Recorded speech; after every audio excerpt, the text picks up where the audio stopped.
అందరికీ వందనాలండి. ముఖ్యంగా నా కుమార్తె వివాహానికి హాజరైన మీ అందరికీ నా హృదయపూర్వకమైన ధన్యవాదాలు తెలియజేస్తున్నాను. ఎన్నో సంవత్సరాల నుంచి శిలోయం ప్రార్థనా మందిరం, ఇంకా ఇక్కడ ఉన్న క్రీస్తేశ్వర సంబంధులు చేసిన ప్రార్థన ఫలితాన్ని ఈ నెల 5వ తారీఖున చూడడం జరిగింది. అది కేవలం ప్రార్థన వలనే కానీ మరి దేని వలన కాదని నేను హృదయపూర్వకంగా నమ్ముతున్నాను. మీ అందరికీ మరోసారి నా నిండు వందనాలు తెలియజేస్తున్నాను. తమ్ముడు ఎబినేజర్ సంఘాన్ని గురించి మాట్లాడుతున్నప్పుడు నా వర్తమానం పూర్తిగా మారిపోయినప్పుడు ఇక్కడ రాసిందేమో ఫిలిప్పీ పత్రిక గురించి, నా మనసులోకి వచ్చిందేమో ఎఫ్సి పత్రిక. కానీ చివరికి ఎఫ్సి పత్రికకి ఫిలిప్పీ పత్రికకి మధ్యలో ఉన్న రిలేషన్ ఏమిటి అని ఆలోచన వచ్చింది. అప్పుడు క్రీస్తు, నేను, సంఘము, మనము స్పష్టంగా ఉన్నట్టు అనిపించింది. ఈ రోజున క్లుప్తంగా కొన్ని మాటలు చెప్తాను, మనసు పెట్టి వినండి. దానికి ముందు చిన్న ప్రార్థన చేసుకుందాం.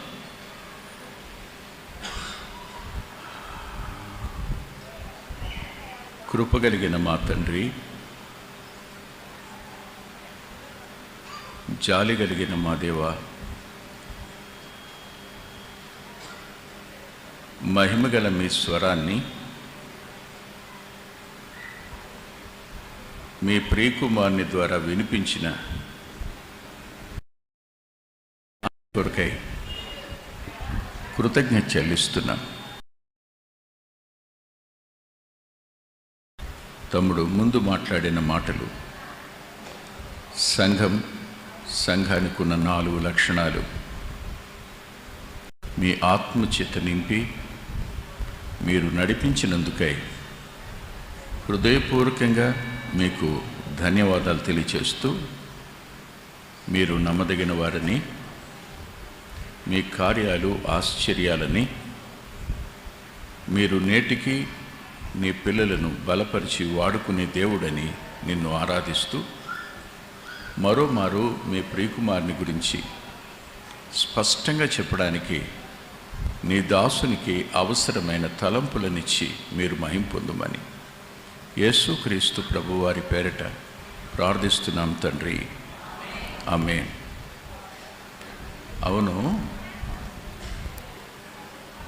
ఎప్పుడూ లేనిది మాటలు వినపడుతున్నాయి. ఎందుకని?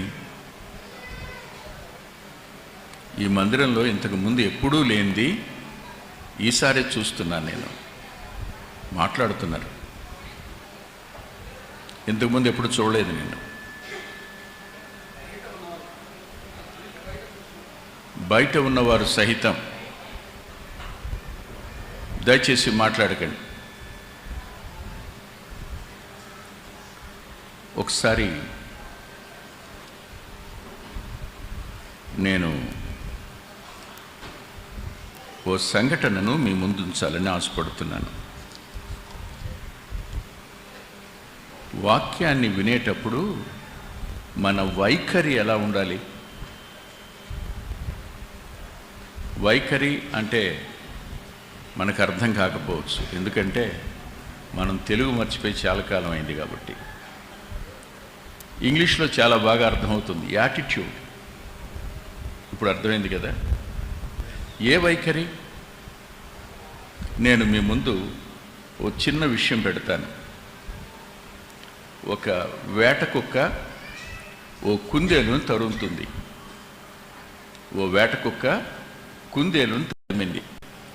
గంట సేపు తరిమిన అది ఆ కుందేలును పట్టుకోలేకపోయింది. కుందేలు తప్పించుకొని పోయింది. వేట కుక్క ఉస్సూరుమంటూ వచ్చింది. మిగిలిన వేట కుక్కలన్నీ కలిసి ఏమీ నీ వల్ల కాలేదేంటి అని అడిగాయి అనుకోండి, అప్పుడు చెప్పిన జవాబు ఏమిటంటే, నేను దాన్ని వెంటాడింది భోజనం కోసం, అది పరిగెత్తింది ప్రాణం కోసం, అందుకని అది గెలిచింది, నేను ఓడిపోయాను. ఇవాళ వాక్యాన్ని మనం కేవలం ఏదో విందులాగా ఆలోచించటం కాదు, మన ప్రాణంలాగా ఆలోచించాలి. ఈ వాక్యం నుండి మనకు అందేది జీవం. అందుకే ఆయన అన్నాడు, నా వాక్యము ఆత్మయు జీవమును ఉన్నాయి. వాక్యంలో నుండి జీవాన్ని మనం పొందటం కోసం మన వైఖరి మార్చుకోవాలి. నెంబర్ 1. నెంబర్ 2 చెప్తాను, మనసు పెట్టి వినండి. ఈ రోజున పిల్లలు ఉన్నారు మన ఇంట్లో. పిల్లల్ని మీరు లేచి ఆడుకుందాం రండి అనండి, ఎలా లేస్తారు? ఆడుకుందాం రండి అంటే ఎలా లేస్తారు? చాలా హ్యాపీగా లేస్తారు కదా. పని చేయాలి రండి అంటే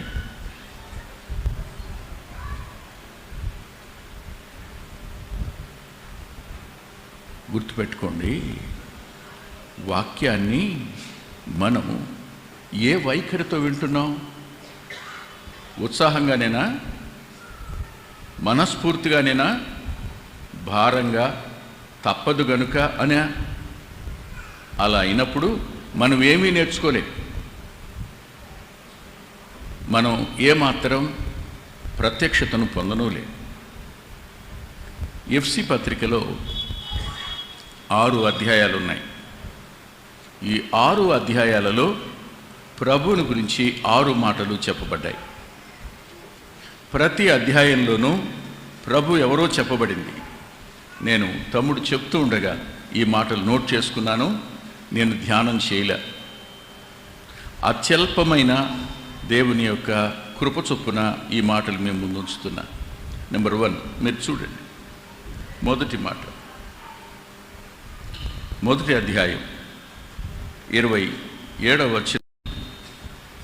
మరియు సమస్తమును ఆయన పాదముల క్రింద ఉంచి సమస్తము పైన ఆయనను సంఘమునకు శిరస్సుగా నియమించెను. నెంబర్ 1, ఆయన ఎవరు?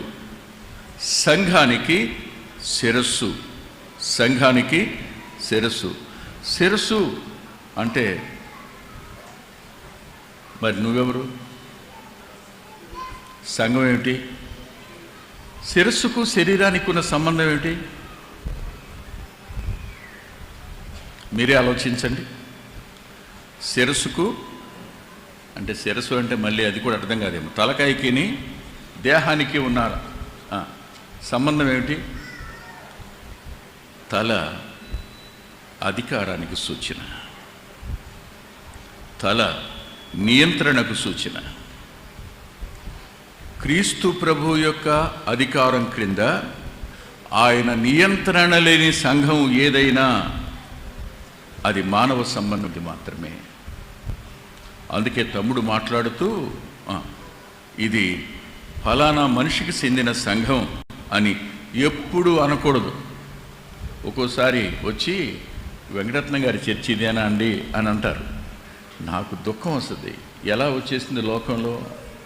అంత్యోక్ సహవాసం అని ఎవరంటలా, వెంకటరత్నం సంఘం అంటున్నారు.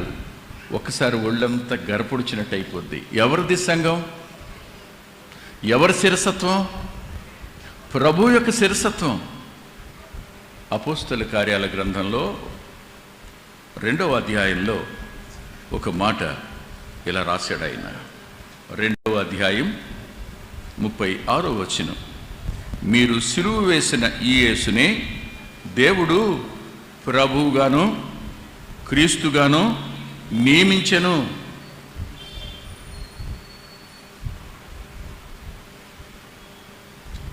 బ్రదరన్ అసెంబ్లీస్లో నాకు బాగా పరిచయమైన అనేక మంది సహోదరుల్లో కొండముది ఎలీషా అన్న ఒకరు. ఓ రోజున ఆ అన్న దగ్గరికి వెళ్ళి కూర్చున్నా. అన్న మాట్లాడుతూ ప్రార్థన చేయండి అన్నారు. నాతో పాటు ర్యాన్ గారు వచ్చేవారు, మీకు తెలుసు కదా. నేనన్నాను, నువ్వు చేయి తమ్ముడు అన్నాను. ర్యాన్ గారు ప్రార్థన చేశారు. ప్రార్థన చేసి ముగిస్తూ, యేసు క్రీస్తు ప్రభు నామంలో ప్రార్థిస్తున్నాం తండ్రి అన్నాడు. యేసు క్రీస్తు ప్రభు నామంలో ప్రార్థిస్తున్నాం తండ్రి అనగానే ఆయన కూర్చున్నవాడు లేచి నిలబడి చేయిచ్చి, నువ్వు ఒక్కడివేనా తమ్ముడు, మీ సహవాసం అంతా ఇలాగే చేస్తుందా అని అడిగాడు. నేను ఒక్కడనే కాదన్నా, అన్న అలాగే చేస్తాడు, సంఘం అంతా అలాగే చేస్తుంది. నిజంగా నేను సంతోషిస్తున్నాను. ఆయన ప్రార్థనలో కూడా ఆయన ప్రభుత్వాన్ని అంగీకరిస్తున్నందుకు అన్నాడు. ఎవరి పేరట అడుగుతున్నాం? ఈ శిరస్సు పేరట. సంఘానికి ఆయన శిరస్సు అంటే ఆయన ఆలోచన చొప్పున, ఆయన వినికిడి మేర, ఆయన కనుదృష్టి, ఆయన ప్రత్యక్షత మేర కొనసాగవలసింది సంఘం. అంతేగాని మనుషులు పెట్టిన పద్ధతులు కాదు, మనుషుల ఆచారాలు కాదు. ఇది నాది అని అనుకోవడానికి వీల్లేదు. ఇది దేవునిది, సంపూర్ణంగా ఇది దేవునిది అన్నప్పుడు మన వైఖరిలో అత్యున్నతమైన మార్పు వస్తుంది, మామూలు మార్పు కాదు. సంఘం అంటే వణుకు పుడుతుంది, సంఘాన్ని గురించి ఒక మాట్లాడాలి అంటే భయం వస్తుంది, సంఘ పెద్దల గురించి మాట్లాడాలి అంటే అంతరంగాలు వణకాలి. సేవకుని గురించి అనవసరమైన వ్యాఖ్యానం చేసేటప్పుడు భయంతో కంపించాలి. కారణం తెలుసా? ఆ సంఘం అయింది, నియామకం అయింది, శిరసత్వం అయింది. నీవు ఆయన శిరసత్వానికి లోబడిన వాడివి, లోబడిన దానివి అయితే నువ్వెలా ఉంటావు? You must be obedient. Obedient. ఎంత ఒబీడియంట్ అంటే, రండి మీరు నాతో పాటు ఫిలిప్పీ పత్రిక దగ్గరికి రండి. ఫిలిప్పీ పత్రిక 1వ అధ్యాయం 19వ వచనం చివరి భాగంలో, క్రీస్తు నా శరీరమందు ఘనపరచబడునని. ఆయన శిరసైతే, నేను శరీరమైతే, నాయందు ఆయన ఘనపరచబడవలసి ఉంది. ఇప్పుడు నేను మిమ్మల్ని ఓ ప్రశ్న అడుగుతాను. మన వల్ల ఆయన ఘనపరచబడుతున్నట్టేనా? ఈ మధ్యకాలంలో రాయడానికి ప్రభు కృప చూపిన పుస్తకం జేమ్స్ గారి బుక్ పూర్తయింది. ఆయన ఎవరికీ అర్థం కాని మనిషి, ఎవరికి అర్థం కాని మనిషి, కానీ ప్రభువును బాగా అర్థం చేసుకున్న మనిషి. ఆయన లైఫ్ని నేను అధ్యయనం చేస్తూ ఆయా స్థలాలకు వెళ్ళి వాళ్ళని కలుసుకుని, వాళ్ళని ఇంటర్వ్యూ చేసి, వాళ్ళ దగ్గర నుంచి సమాచారం సేకరించినప్పుడు కొన్ని విషయాలు భయం కలిగించినాయి నాకు. చెప్పనా? ఆరాధనకు 2 నిమిషాలు ఆలస్యంగా వస్తే ఆరాధించనివ్వడు ఆయన. 1 నిమిషం ఆలస్యంగా వచ్చిన వాక్యం చెప్పనివ్వడు ఆయన. నువ్వు ప్రభువుని గణపరచలా, నీ కాలం ద్వారా, నీ హాజరవ్వడం ద్వారా నువ్వు ప్రభువుని గణపరచలేదు గనుక ఆరాధించడానికి నువ్వు అర్హుడు కాదు. ఆయన కూడా మౌనంగా కూర్చునేవాడంటే అంతే. ఇప్పుడు చెప్పండి, పౌలు గారు అన్నాడు, ఆయన శిరసయ్యా, నా మూలంగా, నా బ్రతుకు మూలముగానైనా, నా చావు మూలముగానైనా సరే ఆయన ఏమవ్వాలి? ఘనపరచబడాలి. ఘనపరచబడడం అంటే చెప్పండి, ఘనపరచబడ్డం అంటే మళ్ళీ తెలుగు కంటే ఇంగ్లీషే బాగా అర్థమవుతుందేమో. Exalted, exalting. ఎవరైనా నిన్ను చూస్తే ఏం కావాలి అంటే, బా ప్రభు ఎంత గొప్పోడండి అనాలి. నీ మాట చూస్తే, నీలో కనిపించే విధేయత చూస్తే ఏమవ్వాలి? నువ్వు కొత్త కోడలివి, ఇంటిలో అడుగు పెట్టావు అనుకోండి. అడుగు పెట్టిన తర్వాత మీ అత్తగారు నీ చేతికి చీపురిచ్చింది అనుకోండి, అడుగుపెట్టిన క్షణంలోనే నీ చేతికి అత్తగారు ఏమి ఇవ్వాలని కోరుకుంటావు? ఇనపెట్టి తాళాలు ఇవ్వాలని కోరుకుంటావు. కానీ ఆమె నీ చేతికి చీపురిచ్చింది, నువ్వెలా ఫీల్ అవుతావు? ఎలా ఫీల్ అవుతావు? గుర్తుపెట్టుకోండి, బ్రదర్ అసెంబ్లీస్లో ఉన్న దైవ సేవకుల జీవితాలు రాసినప్పుడు వారందరి ప్రారంభాలు ఏమిటో తెలుసా? మందిరాలు తొడవడం, మందిరాల్లో చాపలు వేయడం. నిజంగా ఆశ్చర్యం. ఆ పని రాజారావు గారు చేశారు, ఆ పని ప్రభుదాస్ గారు చేశారు, ఆ పని ఆనందం గారు చేశారు. వీళ్ళందరూ తుడిచారు, చాపలు వేశారు. వాళ్ళని గురించి నేను ఆలోచిస్తూ వచ్చినప్పుడు వాళ్ళు తుడిచేటప్పుడు ఇలా అనుకునేవారట, ఏమనంటే నా ప్రభువే ఇక్కడ కూర్చుంటే నేను ఎలా తుడుస్తాను? తుడిచే ప్రతి ఇంచ్, ప్రతి అంగుళం నా ప్రభు కూర్చుంటే ఈ చాప ఇలా ఉంటుందా? ఇలా వేస్తే బాగుంటుందా? లేదు. అరే రే, స్థల ప్రాధాన్యత కాదు, వారు దేవునికి ఇచ్చిన ఆధిక్యత యొక్క ప్రాధాన్యత. ఆ కొత్త కోడలు చీపిరి అవతల పడేసి భర్త వంక చూసి, నీకు నాకు ఇక, నాకేదో నీ ఇంట్లో అన్ని సౌకర్యాలు ఉంటాయని వచ్చాను అబ్బాయి, ఇక్కడికి వస్తే మీ అమ్మాయిని చీపిరిస్తుంది, సెలవిక. జాగ్రత్త, ఆయన తన స్వరక్తం ఇచ్చి కొనుక్కున్నాడు మనల్ని. సంఘం అన్నప్పుడు లోకం నుంచి వేరు చేయబడింది. సంఘం అన్నప్పుడు ఆయన సొంతం, ఆయనకు వేరైంది కాదు సంఘం. స్థానిక సంఘం పరలోకం యొక్క నమూనా. ఇక్కడ మన ప్రవర్తన పరలోకానికి చెందిందిగా ఉండాలి. అంటే ఇంటిలో ఎలా ఉన్నా పర్వాలేదు, ఇక్కడ మాత్రం అలా ఉండండి అని చెప్తున్నా అనుకుంటున్నారా మీరు? అలా అయితే జాగ్రత్త, ప్రమాదం ఉంది, చాలా ప్రమాదం ఉంది. అక్కడ వేషధారణ ఉన్నట్టు లెక్క. ఆయన శిరస్సు, ఆయనకు మనం లోబడాలి. లోబడి మనం విధేయత చూపించి అన్ని విషయాల్లో మన దేహంలో ఆయనకు ఘనత కలగాలి. ఇది మన మొదటి నిర్ణయం కావాలి. ఇది మొదటి నిర్ణయం కావాలి. నా బ్రతుకు మూలముగానైనా సరే, సావు మూలముగానైనా సరే. నాకు ఓ చెల్లి తెలుసు, తన భర్త బహు తాగుబోతు.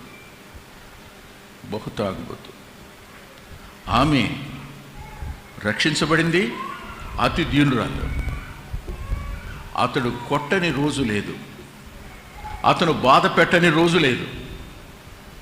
ఓ రోజు ఓ పెద్దవాడు అడిగింది, ఇలాంటి వాడితో నువ్వు సంసారం ఎలా చేస్తున్నావమ్మా అని అడిగితే ఆమె చెప్పిన మాట ఏంటో తెలుసా? ఇది పెద్ద సంగతి ఏముందక్క, నాలాంటి దానికోసం నా ప్రభు పడిన శ్రమల ముందు ఈ శ్రమలు ఎంత పెద్దవా?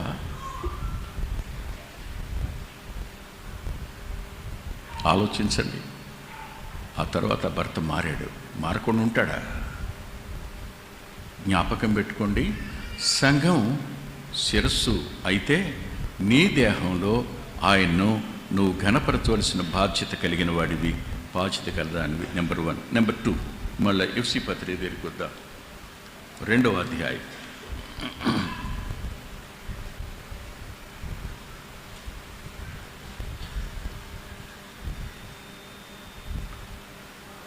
20వ వచనం. క్రీస్తు యేసే ముఖ్యమైన మూలరాయి అయి ఉండగా.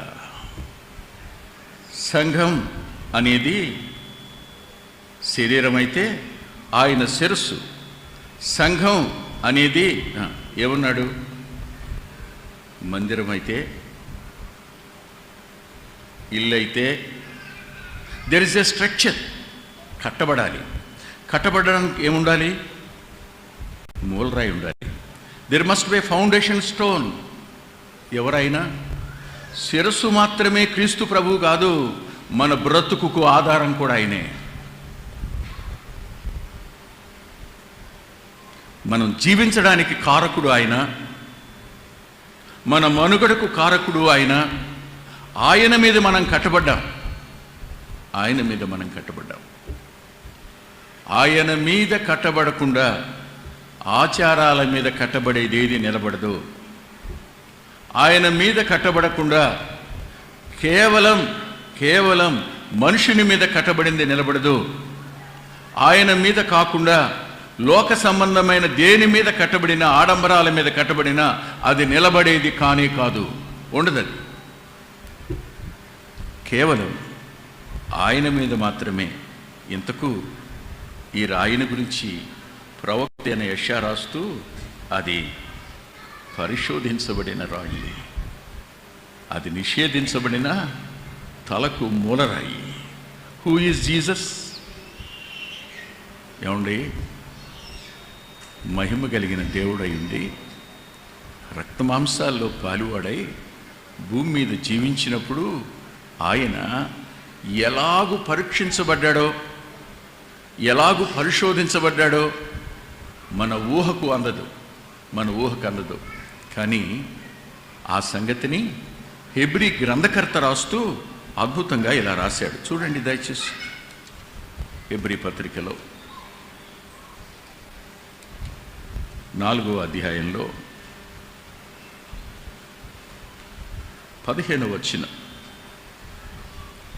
మన ప్రధాన యాజకుడు మన బలహీనతల యందు మనతో సహానుభవము లేనివాడు కాడు గాని సమస్త విషయములలోనూ మనవలనే శోధించబడినను ఆయన పాపము లేనివాడిగా ఉండెను. చూడండి, ఆయనలో చీకటి ఎంత మాత్రం లేదు. ఆయన గమనాగమనం వల్ల వచ్చే ఛాయ ఏమాత్రం లేనివాడు. పాపం అనేది నా ప్రభువుకి సంబంధం లేనిది. ఈ మాట చెప్పే ప్రతిసారి నేను సంఘటన చెప్పకుండా ఉండలేను. ఆ సంఘటన ఏమిటంటే, ఆ రోజు గెచ్చిమనే వనంలో ఉన్నారు వాళ్ళు. ఇంకొద్దిసేపటికి యోధా గారు వస్తాడు. వారు వచ్చి, వారు పుచ్చుకున్న డబ్బు సంచి ఇక్కడే ఉంది, వారు వచ్చి ప్రభువుని ముద్దు పెట్టుకుని అప్పగిస్తారు ఆయన. అలాంటి సందర్భంలో ముందుగా ఆయన అన్నాడు, ఇది అపవాది సంబంధమైన గడియ, వానికిని నాకును ఎట్టి సంబంధము లేదు. ఇక్కడ కూర్చున్న మనలో ఈ మాట ఒక్కరైనా చెప్పలే. అపవాదికి నాకు ఎట్టి సంబంధం లేదు అని ఒక మాట చెప్పలేం. శారీరకంగా ఏ తప్పు చేయని వాళ్ళు ఇక్కడ ఉండొచ్చు. అంటే సంఘానికి పరిశుద్ధత అనేది ఎంత ప్రాముఖ్యమైందో ఒకసారి ఆలోచించాలి. శారీరకంగా పాపం చేసేవాళ్లే కొరింథీ సంఘంలో ఉన్నారు. మరి ఈ సంఘంలో కూడా ఉన్నారేమో నాకు తెలియదు. అది ప్యాషన్ అయిపోయిందేమో తెలియదు, దాన్ని కంటిన్యూ చేస్తున్నారేమో నాకు తెలీదు. జాగ్రత్త.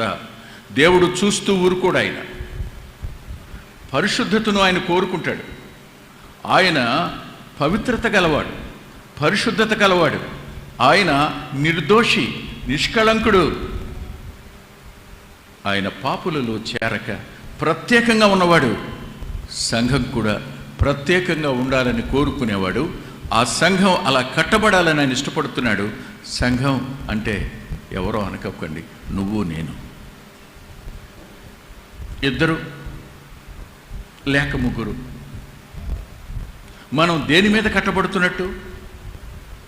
పరిశుద్ధత మీదనేనా? ఆలోచించండి. ఆయనకి సంబంధం లేదు అంటే తలంపుల వద్ద కూడా ఈజ్ హోలీ. శారీరకంగా ఏ తప్పు పాపం చేయకపోవచ్చు. What about thoughts?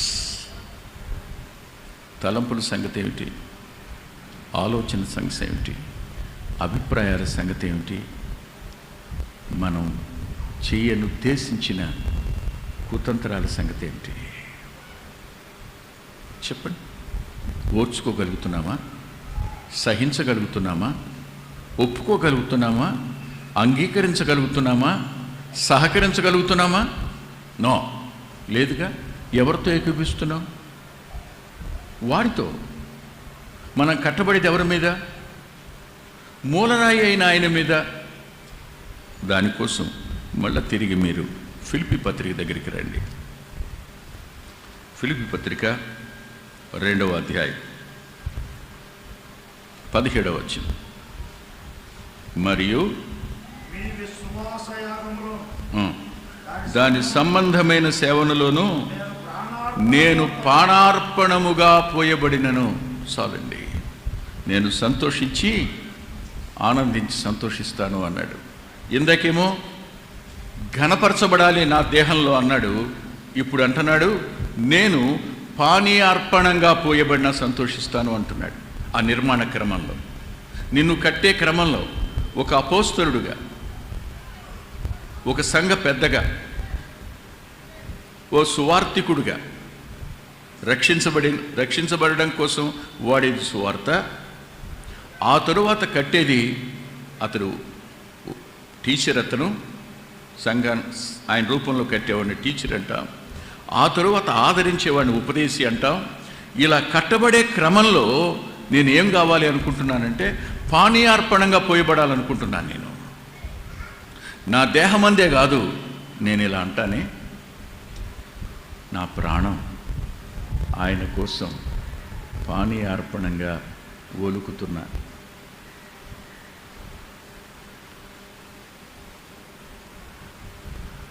ఎందుకో యెషయా గ్రంథం 53వ అధ్యాయం జ్ఞాపకానికి వస్తుంది. అందులో ఆయన గెత్సెమనే నుండి గొల్గొతాకు వెళ్ళే వరకు ఆయన వైఖరి ఎలా ఉందో ఆశ్చర్యం. తగిలిన దెబ్బల వద్ద, అయిన గాయాల వద్ద, దిగిన ముళ్ళ వద్ద, కలిగిన అవమానం వద్ద, పొందిన హింస వద్ద ఆయన ఎలా ఫీల్ అయ్యాడు? రక్తం చెందుతున్నప్పుడు కారే ప్రతి రక్తపు బిందువు వద్ద సంతోషించాడు ఆయన. నేటి భారతదేశ క్రైస్తవులకు నేను మాట చెప్పాలనుకుంటున్నాను. అదేమిటంటే, శిరసైన ప్రభు కోసం, మూలరాయి అయిన ఆయన కోసం ప్రాణం పెట్టడానికి సిద్ధపడవలసిన సమయం ఇది. ఇప్పటిదాకా సుఖంగా బ్రతికాం భారతదేశంలో. ఇక మీదట ఆ కాలం ఉండకపోవచ్చు. Prepare your self to sacrifice your life. నీ జీవితం ప్రభు కోసం పెట్టే టైం వచ్చింది. ఇప్పుడు భారతదేశానికి అది సంక్రమించింది. ఇప్పుడు కొన్ని రాష్ట్రాల్లో జరుగుతూ వచ్చింది. ఆ తర్వాత ఏ రాష్ట్రం వస్తుందో తెలీదు. ఏ పద్ధతిలో నుంచి ఎలా ఎవరిని బయటకు తీసుకుని వచ్చి సంఘాల మీద కుచికొలుపుతారో తెలీదు. ఏ కారణాల వల్ల సంఘాలలో ఉన్నవారు మరణించవలసి వస్తుందో తెలీదు. Let us prepare our selves. క్రీస్తు మన కోసం మరణించాడు, రక్తం చిందించాడు, ఆఖరి రక్తబొట్టు వరకు దారపోసాడు. ఏమండి, మీకెవరైనా పిలిచి ఆకలిగా ఉన్న రోజున పట్టెడన్నం పెట్టారనుకోండి, వస్త్రం లేనప్పుడు వస్త్రం ఇచ్చారనుకోండి, మీరు హాస్పిటల్లో ఉన్నప్పుడు మీకు కట్టవలసిన బిల్ కట్టారనుకోండి, మీరేమంటారు? మనం వాళ్ళకి చాలా రుణస్తులు అనరా, ఆ రుణం తీర్చుకోవాలి ఎప్పటికైనా అంటారు. కానీ మనం అందరం ఆయనకు రుణస్తులు అండి. ఆయన చూపిన ప్రేమకు రుణస్తులు, ఆయన చేసిన త్యాగానికి రుణస్తులం, ఆయన మన స్థానంలో మరణించినందుకు మనం రుణస్తులం, మనల్ని ఆయన పవిత్రులుగా చేసినందుకు రుణస్తులం, మనల్ని తండ్రితో సమాధానపరిచినందుకు రుణస్తులం, మనకు పరలోకంలో పౌరసత్వం ఇచ్చినందుకు రుణస్తులం. అంత మాత్రమే కాదు, ఆయన తన సంఘంలో మనల్ని అవయవాలుగా చేసినందుకు రుణస్తులం.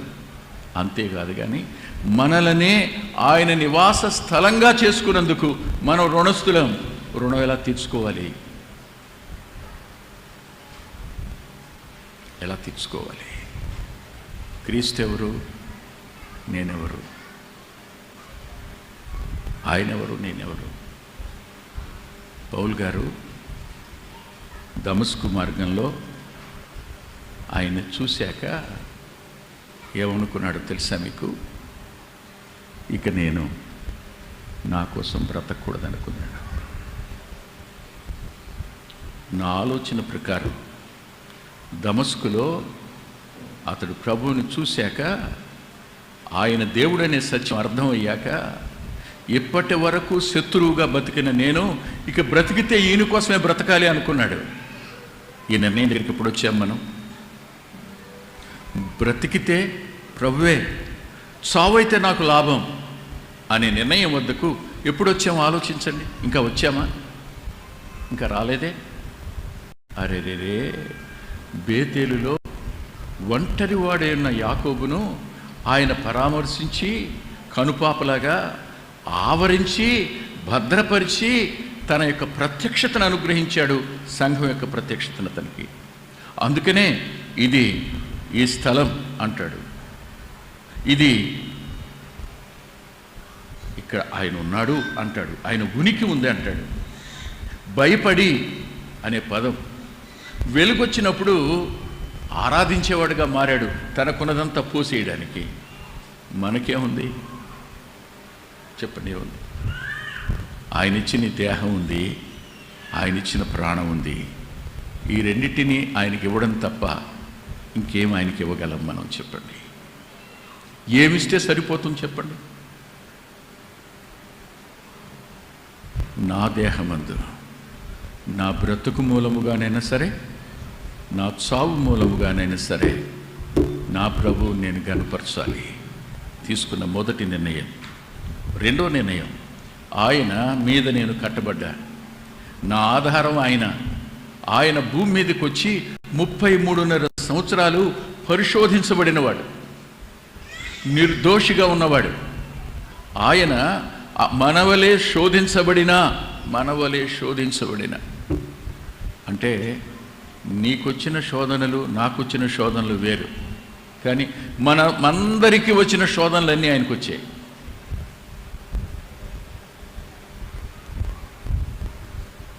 నీకొచ్చే శోధన వేరు, నాకొచ్చే శోధనలు వేరు. నేను పెరిగిన విధానం వేరు, నువ్వు పెరిగిన విధానం వేరు. నీకొచ్చే శ్రమలు వేరు, నాకొచ్చినవి వేరు. నన్ను శోధించిన విధానం వేరు, నిన్ను శోధించిన విధానం వేరు. కానీ అందరి శోధనలు ఆయనకు వచ్చాయి. అన్ని విధాలా శోధించబడ్డాడు. ఊహించండి మీరు, అసలు ఊహకు అందుతుందా? ఇప్పటికీ ప్రపంచం యొక్క కళ్ళన్నీ సంఘం మీద అందుకే ఉంటాయి. సంఘాన్ని లోకం నిదానించి చూడడానికి గల కారణం కూడా అదే. వీళ్ళు ఆ ప్రభు లాంటి వాళ్ళేనా?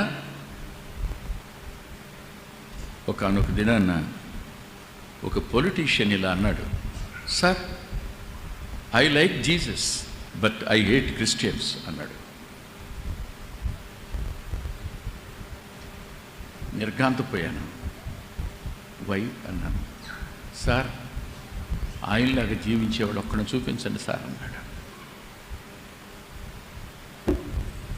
నిజంగా మన ఇళ్లల్లో, నిజంగా మన గ్రామంలో, మన సహవాసంలో ఆయనలాగా బ్రతకటానికి తీర్మానం చేసుకుంటే,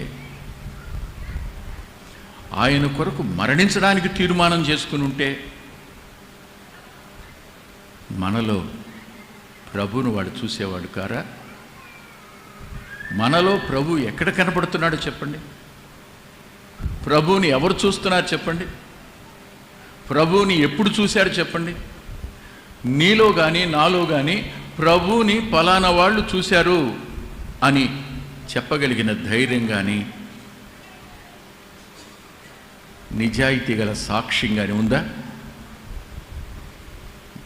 ప్రసంగం చాలా బాగా ఉంటుంది, నో డౌట్. అతని రాత చాలా బాగా ఉంటుంది, అనుమానం లేదు. కానీ అతని బ్రతుకు ఆయనలాగా ఉంటుంది అని అనిపించుకున్నాం ఎప్పుడైనా? లేదు, లేనే లేదు. Let us confess. ఇక్కడ మనం ఒప్పుకుందాం, శరీరానికి సంఘానికి ఉన్న రిలేషన్ కదా ఇది. క్రీస్తు శిరస్సు, నేను శరీరం, సంఘంలో అవయవాన్ని. ఆయన ఎవరో నాకు తెలిసినప్పుడు నేను ఎలా ఉండాలో నాకు తెలియాలిగా. ఆయన ఎవరో నాకు అర్థమైనప్పుడు నేనెవరో నేను అర్థం చేసుకోవాలిగా. ఆయనకు తగినట్టుగా నేను ఉండాలిగా.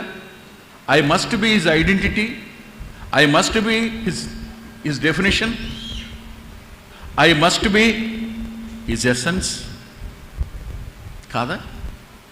ఆయన సారం నేనై ఉండాలి, ఆయన నిర్వచనం నేనై ఉండాలి, ఆయన ఉనికికి రుజువు నేనై ఉండాలి. నిజమేనా? ఇది వాస్తవమేనా? ఇదే వాస్తవం అయి ఉంటే ఈ పాటికి చాలామంది ప్రభువుని నమ్ముకుని ఉండేవాడు, చాలామంది ప్రభువుని నమ్ముకుని ఉండేవాడు. ముగిస్తున్నాను. నేను ఎప్పుడు ఇలా అనుకుంటాను, బ్రతుకున్నప్పుడు ఏ వ్యక్తిని నీతిమంతులను ఒప్పుకోలేదు. చచ్చిపోయిన తర్వాత మాత్రం అందరూ ఒప్పుకుంటారు చాలా మంచోడని. అర్థం కాని సంగతి ఇది. ఓ రోజున ఒక పెద్ద ఆయన, ఒక సేవకుడు ఆయన ఇంటికి వచ్చాడు. వచ్చి తలుపు తట్టాడు. ఈయన వెళ్ళి తలుపు తీశాడు. తలుపు తీసిన తర్వాత ఆయన ప్రక్కన ఒక 7 సంవత్సరాల పిల్ల ఉంది. లోపలికి రమ్మన్నాడు. లోపలికి వచ్చి కూర్చున్న తరువాత, సార్ ఈ అమ్మాయి, అమ్మా అటెందుకు డైరెక్ట్ చూడండి, వినపడుతుందిగా, ఈ అమ్మాయి నీ భార్య యొక్క మారుటి చెల్లి.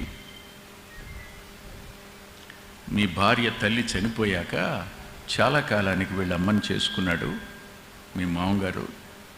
ఇప్పుడు మీ మామగారు చనిపోయాడు, ఈమె తల్లి కూడా చనిపోయింది. కానీ ఈమె ఇప్పుడు వాళ్ళ పిన్ని మీద ఆధారపడి బతుకుతుంది. ఏమీ లేదు ఈ పిల్లకి. మీ దగ్గరికి వస్తే మీరు ఏదైనా సహాయం చేస్తారని వచ్చాము. ఇంకొక సంగతి ఏమిటంటే, వీళ్ళ నాన్నగారు అంటే మీ మామగారు ఉన్న ఆస్తి అంతా నీ భార్య పేరునే రాశారు. ఆ ప్రక్కనే ఓ నామకార్థ క్రైస్తవురాలు ఉంటుంది అద్దెకి. ఈ సంభాషణ అంతా ఆమె గుమ్మంలో ఉండి వింటుంది. అతడు సత్యవతి అని పిలిచాడు. మీ నాన్నగారు నీకు ఆస్తి రాశారట కదా, దస్తావేజులు ఉన్నాయా? ఉన్నాయి. పట్టుకుండ్రా, ఈ పిల్ల పేరును రాసి. భార్యని తీసుకుని వెళ్ళి ఆ దస్తావేజుల్లో ఆ పిల్ల పేరును రాయించి ఆ సేవకుని చేతికిచ్చి, అయ్యా దైవ సేవకుడని నిన్ను నమ్మి ఈ ఆస్తి మీ చేతిలో పెడుతున్నాను, ఈ పిల్ల జాగ్రత్త అన్నాడు. ఆమె లోపలికి వెళ్ళి కన్నీటితో ఏడ్చి ప్రభుని నమ్ముకోకుండా ఉంటుందో చెప్పండి? ఎవరు కనపడ్డారు అక్కడ? ఎవరు కనపడినట్టు? ఇలాంటి వాళ్ళు మన మధ్యన జీవించారు, ఇదే సహవాసంలో ఉన్నారు, అర్థం కాని వాళ్ళుగా ఉన్నారు, విమర్శించబడ్డారు, హాయిగా మహిమలో ఉన్నారు. కానీ మనం వాళ్ళ వెనక నడుస్తున్నాం. ఆయన అడుగుజాడల్లో నడుస్తున్న మన 2 నిర్ణయాలు ఇవేనా? ఆయన నా శరీరంలో గణపరచబడాలి ఒకటి, రెండవది ఆయన నిమిత్తం నేను పానీయార్పణంగా పోయబడిన సేవలో నేను సంతోషించి ఆనందించాలి. ఈ నిర్ణయాలు మనవి అయితే ఖచ్చితంగా మన బ్రతుకుల్లో ప్రభు కనిపిస్తాడు. తల్ల వంచి ప్రార్థన చేసుకుందాం.